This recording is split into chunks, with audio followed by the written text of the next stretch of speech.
The mission of El Paso Children's Hospital to ensure that our kids have access to the highest quality pediatric health care right here at home.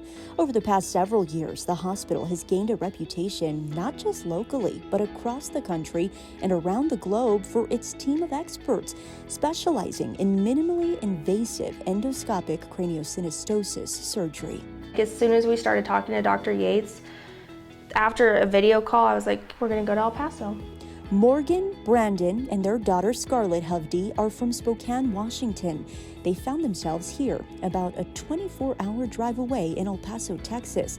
Landing here was what the Hovdes call a matter of intuition, from start to finish. We noticed something was just a little off with her head, so we went to 3 doctors, and everyone told us she was fine, she's healthy, and just to wait.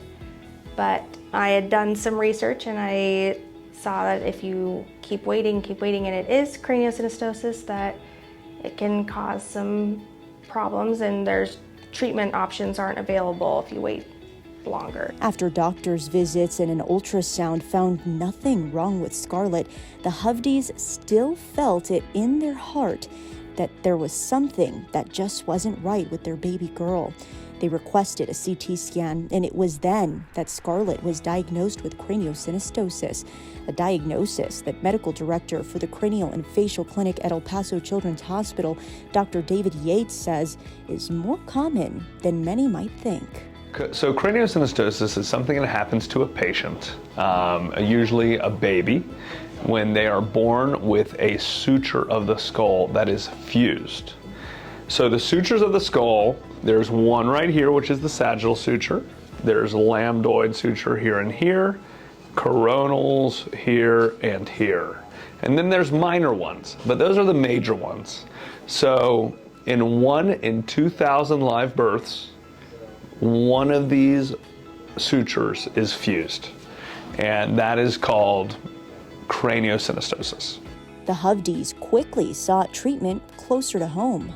Our only option there was the ear-to-ear major surgery, and they explained it to us, and it just didn't fit well with us. It just was more invasive than we were hoping for. So I had posted in the Facebook group just asking suggestions, and a few moms on there commented and said, have you reached out to Dr. Yates, Dr. Jimenez? So we knew Dr. Jimenez had passed away, so we reached out to Dr. Yates, and the next day we were on a video chat, and 3 weeks later we were in El Paso getting surgery. The legacy continues as Dr. Zayad Makoshi now joins Dr. Yates in further continuing Dr. Jimenez's endoscopic approach to treat craniosynostosis. So I'm happy that have been, as Dr. Jimenez built, and continue to be, that center for people to refer to for this technique in order to give these parents who ask around for alternatives sometimes for large surgeries, give them a place to go to where they can be managed and treated, and hopefully continue to get fantastic outcomes for their children who need it. Dr. Yates, Dr. Makoshi, and their entire team of experts were prepared to put the Hovdes at ease during this stressful time in their lives. Like I was telling Brandon, I have really high flight anxiety, and I just felt like at peace. I was just like, it just felt so right. The whole experience just felt like this is what we're supposed to be doing. After just 45 minutes, Scarlett was out of surgery, the incision less than an inch wide. She could have fallen as a little kid and had something worse than this, so it's... We won't even know that this ever happened to you. Yeah. And she'll never know. Obviously, we'll tell her that she went through it and everything, but you won't be able to tell. The Hovdes never once thinking they would ever visit El Paso, Texas, a town 1,500 miles away from home, now have the city ingrained in their core memories forever. You know, I don't care about numbers. I don't care how many we do. I just care that the patients that we do take care of, we take care of well. And I feel like the entire team feels like that. And that is our ethos here at El Paso Children's Hospital. And that's why I too am really proud to be a member of this team and of this medical community. It is different and it is special. We're just so grateful I don't really have words.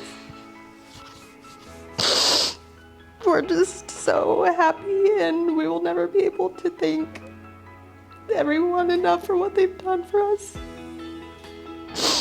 As word continues to spread about the life-changing specialized pediatric services offered here at El Paso Children's Hospital, the future is looking bright. I hope that we continue to be not only the center for people to refer to, but the center for education, where trainees, whether residents, fellow, or staff from other countries, as they've already done with their conferences, come to learn this technique. And we're that center that has that experience, but we're still that smaller center, and we continue to grow very fast. So we have been that beacon with the conferences, teaching other people about this technique, and with the support that we continue to get from the Endless Generation, I expect that it'll continue to grow, that we're more not only nationally recognized as we currently are, but internationally even more. Reporting for El Paso Children's Hospital, I'm Amanda Guillen.